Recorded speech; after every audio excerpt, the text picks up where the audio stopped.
All right, gather around the fire, everyone. Get comfortable, but don't get too close to the woods. You never know what's out there. I've got a story for you, one that ain't just some made-up ghost tale. This really happened, or at least, that's what the folks in Black Hollow say. And if you don't believe me, well, that's up to you. But once you hear it, you might think twice before wandering into the woods at night. It's about two girls, Jane and Sarah.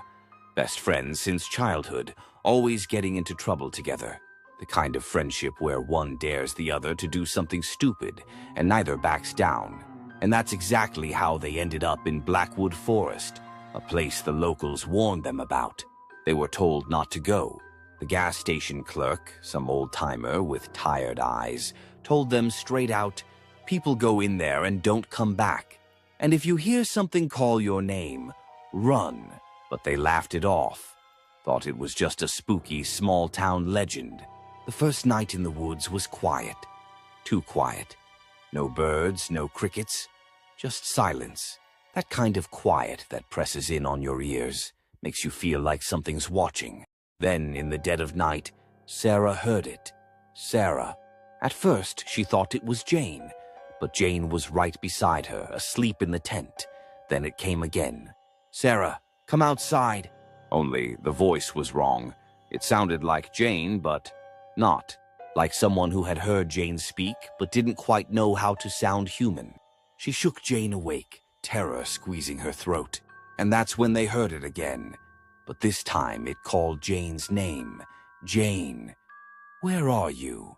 And it sounded exactly like Sarah. They sat frozen, gripping each other, listening as the voices circled their tent. First whispering, then laughing, then scratching.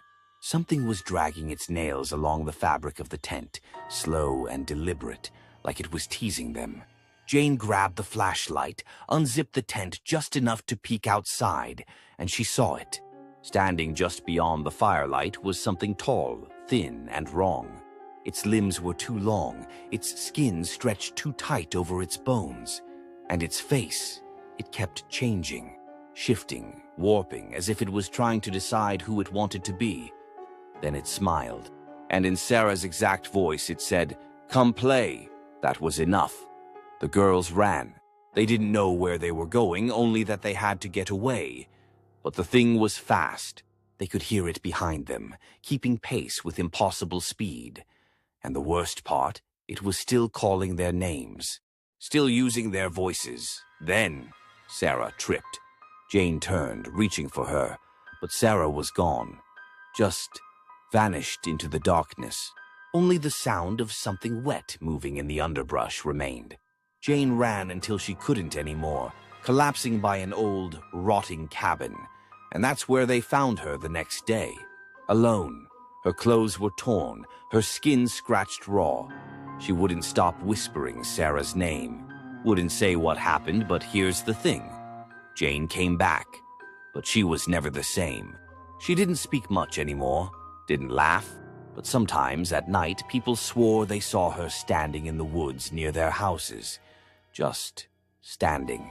And if you listened real close, you'd hear her calling their names in a voice that wasn't quite hers. And those who answered, they were never seen again. So, if you ever hear something in the woods calling your name, no, you didn't. And whatever you do, don't answer.